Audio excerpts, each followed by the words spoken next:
Alright guys, how's it going? So this is part 2 of my AMD master plan, where the master plan will finally be revealed. In the first video I talked about how AMD really struggles with marketing and how Nvidia has very strong marketing, and I showed how that even in the past when AMD had superior technology, they still struggled to turn that into a dominating market share. Unlike Nvidia, who have really turned the screw on AMD ever since the Kepler generation of graphics cards, it came down to Nvidia's mind share being so much more powerful than AMD's, so AMD had to change the rules of the game. And the way they've done that is by getting complete control of the games consoles, something that Nvidia just can't really do. They don't have enough manufacturing capability. So in this episode we'll look at how the rest of the master plan unfolds as AMD further twists the rules of the game in their favour.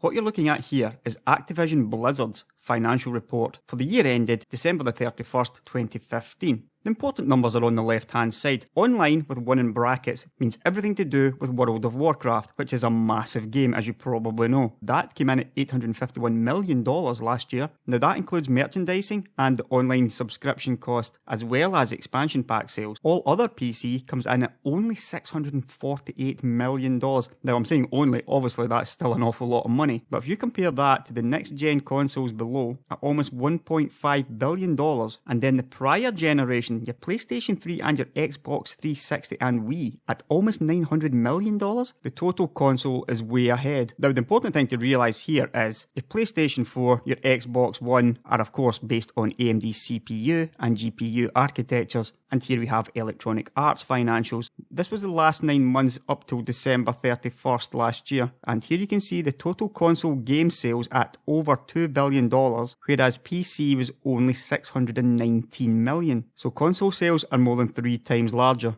And finally we have Ubisoft. Just in pure percentage terms here, we can see that the PlayStation 4 and the Xbox One are more than half of all sales for Ubisoft in 2015. The PlayStation 3 and Xbox 360 just over a quarter, and PC down at 12%. Over at the right hand side you've got other, which is even older consoles. So if you think about it, in maybe 3-4 years, these PlayStation 3 numbers and the Xbox 360 numbers, they're going to be in the other segment right at the end. You can expect your PlayStation 4 and your Xbox One to be where the PlayStation 3 and Xbox 360 are now. So instead of a half, it will be around a quarter. And the next generation consoles, which are practically guaranteed to be AMD powered, will be over 50%. In other words, you are talking about 75% market share based on AMD hardware. And don't forget that AMD still owns quite a bit of the PC market as well. But if you just look at that 12%, which is down in the year before, you can work out Nvidia's market share from that, and it's clearly well below 10%. This may even include Intel integrated graphics, so you could be talking less than 5% of the entire market for Ubisoft sales can be attributed to Nvidia graphics. That's not a lot. And this is why we're getting benchmarks like we're getting today. In a game like Quantum Break, where the R9 390 is now over 50% faster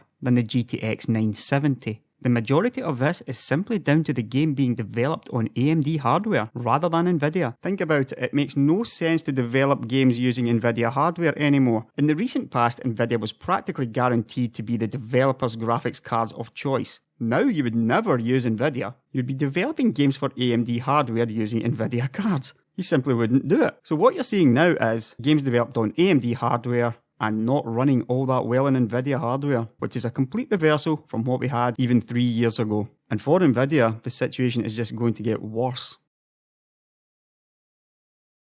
As I mentioned at the end of the last video though, AMD are in control of game development. The first stage of this was by creating Mantle, which led on to Vulkan and DX12. Check out my Vulkan video if you want to know more about that. I don't want to go over that one again. But basically speaking, for this video, 3 things happened with the next generation APIs, which will form the backbone of all future game development. The first one was the one I talk about a lot, multi-threading. In DX11 and previous generations, games were really running on one thread, and this really suited Intel because Intel spent a long time improving that single-threaded performance. AMD would never have caught up with Intel in that. So instead, they developed a multi-threaded API, which allows them to now build CPUs with more cores that can compete with Intel on a much more even footing. We've seen recent benchmarks in Hitman, for example, where even the ancient FX CPUs are able to close the gap a lot, even to Intel's Skylake CPUs. Zen will completely close that gap. So that was one part of it. This is what game developers want, because game developers want their games to run well on weak hardware, not just the most powerful hardware. This will help to improve PC sales when lower-end PC hardware is able to run their games. Not only that, but Vulkan is very portable. It will run on almost anything, meaning the games developers don't need to spend a lot of time porting different versions of their game. They just need to do it once. Maybe a little bit of work porting between Vulkan and DX12, but Vulkan in Windows, Vulkan on Linux, Vulkan on a console, it's practically identical. So rather than the developers wasting time, their game is done once and then they can move on to their next game. This is like the holy grail of game development. The last thing these guys want to do is put manpower and resources into porting, especially to the older stuff and to PCs where the market is there but not all that lucrative. So that was the second major thing that AMD gave game developers, but AMD asked for something in return. And what they asked was that the developers took control of their graphics hardware. What this meant was the game's developers now had full control over the graphics card. And with great power comes great responsibility. The developers now had the responsibility of managing VRAM, or graphics card memory, which is something that they didn't really need to do under DirectX 11 and previous versions of DirectX. Now with DX12, Vulkan, the onus is on them to make sure that they don't mismanage memory. One or two are struggling with it right now, but they'll figure it out over time. Another major change is in the way that multi-GPU was done. Under the last generation APIs, DX11, etc., there was basically only one method of doing Crossfire and SLI, and it was called alternate frame rendering. The other method, known as split frame rendering, was used many years ago but wasn't very good. It was just a little bit too difficult and the gains weren't always there. So alternate frame rendering won out, but it wasn't the responsibility of the developers to implement that into their game. It was down to Nvidia and AMD to implement SLI or Crossfire in their drivers. I made a video on SLI and Crossfire a few months ago, and my conclusion was simple. AMD does it better when they fix their drivers, but more often than not they don't get the drivers fixed. Nvidia was slightly behind in terms of scaling. That is that when combined, the frame rate totals weren't quite so high, and the experience was less smooth than what you can get with AMD cards. They did, however, tend to get their SLI drivers fixed more often, and also faster. My conclusion was that Nvidia just about ahead, but it was pretty clear that I don't really rate SLI or Crossfire in any way, shape or form. I just feel that if you're spending that amount of money on two graphics cards, you should be getting a better experience all the time, and not only when Nvidia or AMD feel that it's worth it. Under DX12 and Vulkan, there's a whole host of new methods allowing for the use of multiple GPUs. You have implicit multi-adapter, explicit multi-adapter. You can even now combine cards from different vendors, and if the game developers use the capability, you can now run an Nvidia and an AMD card in the same system. This actually works already in the first DX12 game, Ashes of the Singularity. So that's what AMD did. AMD has now given that responsibility over to the developers. Both AMD and Nvidia can still do AFR under DX12 in their drivers, but it's definitely a poor method of doing so, as you will soon see. One reason that AMD struggled here was simply because they lacked resources. They don't have the manpower to put all these people on to doing Crossfire drivers for every game. Manpower is time and money, as you know. Nvidia generally did have that manpower, and that is basically why Nvidia had more compatibility earlier in more games. So that was a pretty smart move by AMD, giving the responsibility to the developers. However, when it came down to it, multi-GPU has always been a bit of a minority anyway, and the general consensus of opinion was this would probably just spell the end of it. Because as you know, the PC market's pretty small, and the number of people with multi-GPUs is really, really small. It's simply not worth the developer time, unless they're creating for PC alone. At AMD's recent Capsaicin event, Raja Kaduri talked about a lot of things, but one of the more interesting parts of the show was when they discussed Moore's Law versus GPU performance per dollar. And what this chart shows is performance per dollar is beginning to lag behind Moore's Law. The really interesting part though is the difference between mainstream and high-end. Now as you know, the mainstream generally gets better performance per dollar. If you're buying high-end, you tend to get fleeced for it, and AMD are no different. And this chart is them admitting it. But in actual fact, this comes down to manufacturability. Mainstream graphics cards have smaller GPUs in them. The high-end graphics cards generally have the largest GPUs. If you think about a card like, say, the GTX 980, let's say that is now mainstream, and it has a die size of around about 400mm squared, whereas the high-end Titan X would have a die size of around 600mm squared, so that's 50% larger die size. You're also paying an awful lot more for it. But in terms of performance, a Titan X is only around 27% faster than the GTX 980. You pay more, you get more performance, but you pay a lot more than what that extra performance would suggest. Take note of the GTX 970 SLI here, ahead of the Titan X, because this is going to be very important. Here is a wafer of Titan X dies. At 601mm squared, there is a maximum of 91 dies per wafer. And here's a GTX 980. At 398mm squared, there are a maximum of 142 dies per wafer. Now, wafers have defects on them, which can render a GPU unusable.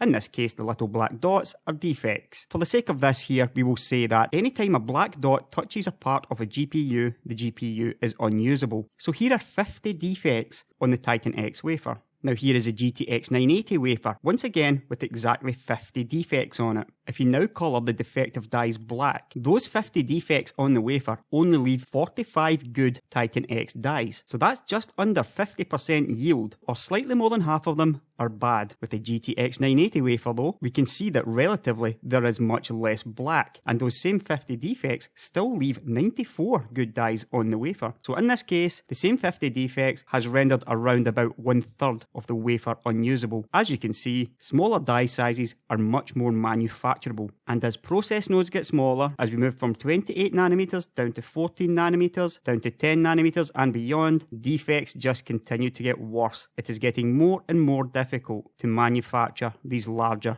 dies. That is why Nvidia is selling GP100, the large Pascal die, at over $10,000 per piece. Simply put, these are too expensive to manufacture for gamers. So something's going to have to change. Now, at the same Capsaicin event, AMD also revealed the roadmap for their upcoming GPU architectures. We knew all about Polaris and we had heard about Vega. We had not, however, heard about Navi up until this point, and I've never talked about Navi because I was waiting until this video to do it. Some point around 2018, AMD is going to move to their Navi architecture, but there's a couple of pretty interesting words on this slide below Navi: scalability and next-gen memory. Now, we don't know if next-gen means next generation, but we think that's probably what it is. There is also a company called NextGen that AMD bought about 20 years ago. For now, I'm going to assume they mean next-generation memory. But the important one is actually scalability. When I saw this slide, it dawned on me what AMD was going to do. They're done with the large die, high-end stuff, or at least Vega is probably going to be the last large GPU that AMD ever builds. It's now at the stage where they can no longer afford to do that. So for me, scalability means smaller die sizes. And the next-gen memory will almost certainly be linked to their HBM memory expertise. Now, as you probably know, AMD developed high bandwidth memory over the course of around about 8 years. So they have a lot of expertise in this area.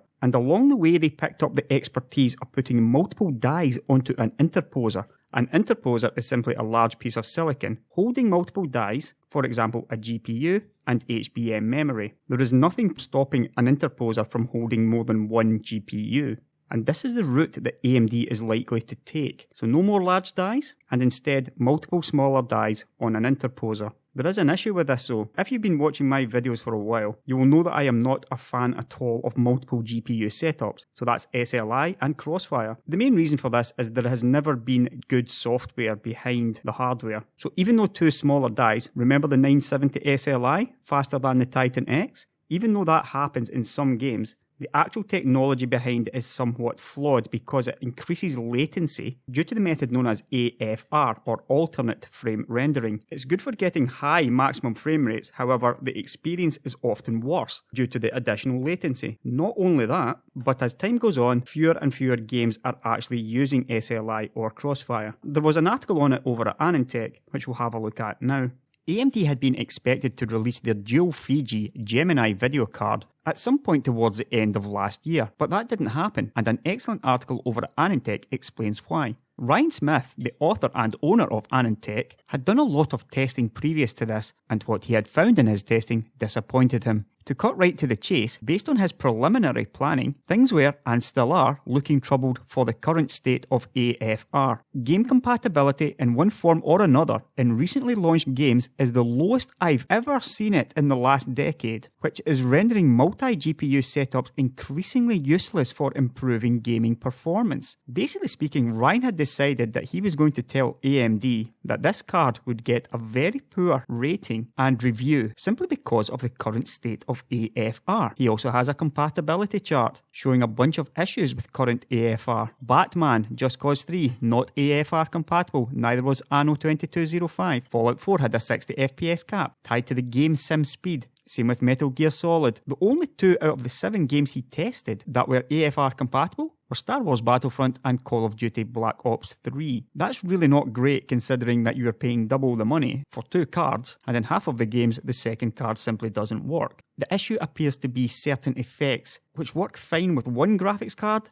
don't work quite so well with 2. You get stuff like volumetric lighting, temporal reprojection. The way the alternate frame rendering works is basically broken because of these effects, and as games get more complex, we can expect alternate frame rendering, SLI and Crossfire, to be implemented even less. So it really does look like a bad time for AMD to be switching to a multi-GPU strategy. So why would they do it? Well, I mentioned the new way to do multi-GPU under DirectX 12 and Vulkan, and once again over at Anandtech, another fantastic article goes into depth about all of the new modes. It's mostly interesting in the industry because of the ability to run GeForce and Radeon graphics in the same PC. But when I look at these things, I'm more looking for what AMD had planned for the future.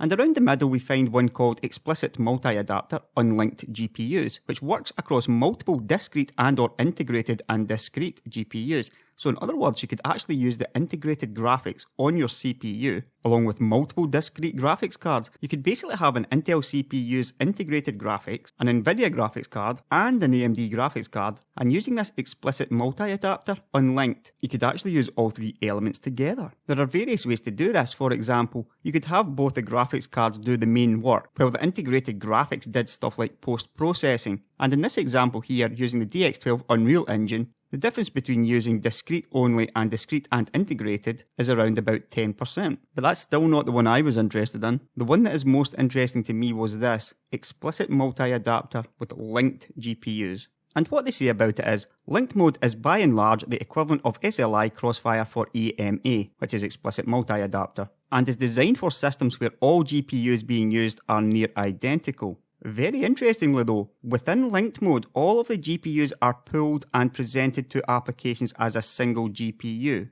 Because linked mode is restricted to similar GPUs, developers gain even more power and control, as linked GPUs will be from the same vendor and use the same data formats at every step. Also interesting is that linked GPUs can use resources from one GPU in the other linked GPU's rendering pipeline.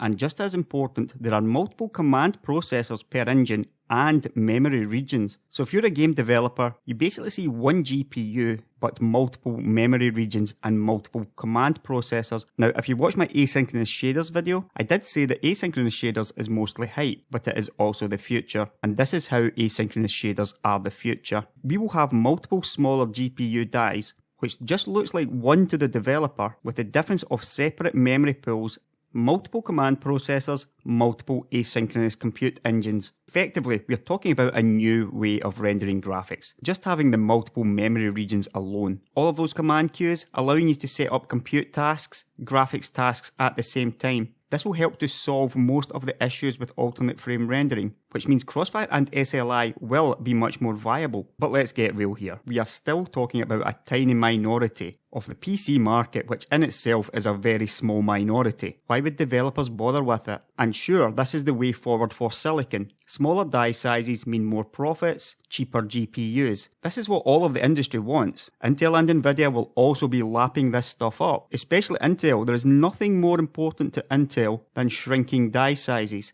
But how do you convince a game developer to ditch what they've been used to for many years and embrace this new multi-adapter paradigm instead? Well, in AMD's case, it is really quite simple. And here is the genius of the master plan. You can probably imagine how discussions over semi-custom silicon goes. Sony and AMD, Microsoft, AMD, and now we know that Nintendo and AMD as well. Note, however, that AMD has separate teams for all of this. For example, one team goes with Sony, one team goes with Microsoft. But you can imagine how the discussions go over the next semi-custom silicon, the next PlayStation, the next Xbox. And Sony and Microsoft have their own idea for what they want. Let's say they want a certain amount of performance. For example, with the next generation, we want to be equal to the 980 Ti graphics card. Now, AMD can say to them, we will give you more performance than that. However, instead of one large GPU, it will be two smaller GPUs on an interposer. And due to the economics of the silicon, these two smaller dies are only going to cost the same as the one larger one. Sony and Microsoft look at it and think, well, yeah, but the developers still need to get the most out of the hardware. So really, what are we gaining out of this? And at this point, AMD reminds them of Explicit multi-adapter, and basically how games console developers have always tended to get the most out of the hardware. So if you force a games developer to use two GPUs, they will extract everything out of that to get the maximum amount of performance the console will offer. We've seen this over decades, just how year after year on the consoles, graphical quality continues to improve. So over time, with what is effectively two GPUs, new effects will be discovered that can actually make more use out of two GPUs. But here is how this really matters. We're talking about AMD GPUs here. We're not talking about NVIDIA GPUs. We've already seen it with the asynchronous compute engines, which NVIDIA doesn't have. We see in games like Quantum Break, which is quantum broken on NVIDIA hardware. And that's just working on one single GPU. Now imagine the kind of issues that are going to run into NVIDIA users, NVIDIA hardware, with around 90% of the console market being optimized to run on two AMD graphics cards rather than one. Can you imagine just how broken these console ports are going to be on NVIDIA hardware? Now sure, the developers can work to fix it, but they're not doing it right now. But you're basically talking about them going back, changing the way the game is rendered, simply for NVIDIA's diminishing PC market. And make no mistake about it, the developer doesn't care that you paid $1,000 for your NVIDIA graphics card. You're only worth the same to them as a guy who bought a console. As time goes on, NVIDIA is getting more and more marginalized to the high end only. And yet as time goes on, more and more games are going to end up broken